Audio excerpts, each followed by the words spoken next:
Hello, आजच्या दिवसाची सुरुवात मी मस्त स्किन केअरने केली. गेले 3 महिने मी हा रुटीन फॉलो करते. अधूनमधून कधी कंटाळा येतो, पण शक्य असेल तेव्हा नक्कीच करते. त्यानंतर लगेचच स्वतःला आवरलं आणि देवपूजाही केली. सकाळी सकाळी देवपूजा केली की मन अगदी प्रसन्न होऊन जातं आणि दिवस पण छान जातो. म्हणून मी रोज सकाळी पूजा करते आणि मग लगेचच मंदिरातही जाऊन येते.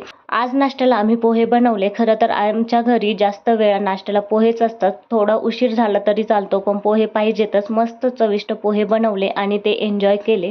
नंतर मला बाहेर जायचं होतं म्हणून लवकरच जेवणाची तयारी सुरू केली. आज मी वरण बनवत होते म्हणून डाळ आधीच शिजवायला टाकली. आणि काल काय झालं, आमचं मिक्सरचं भांडं खराब झालं. मग आम्ही नवीन घेऊन आलो, पण ते बघितलं तर लीक होतं. त्यामुळे मग मी परत चेंज करून आणलं. दुकानात घेताना बरं वाटलं होतं, पण घरी आल्यावर लक्षात आलं की लीक होतंय.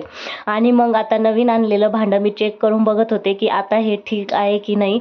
पण आता हे ठीक होतं, लीक नव्हतं होत. त्यानंतर मग आम्ही जेवण केलं आणि मग मी बाहेरचं काम करून आले.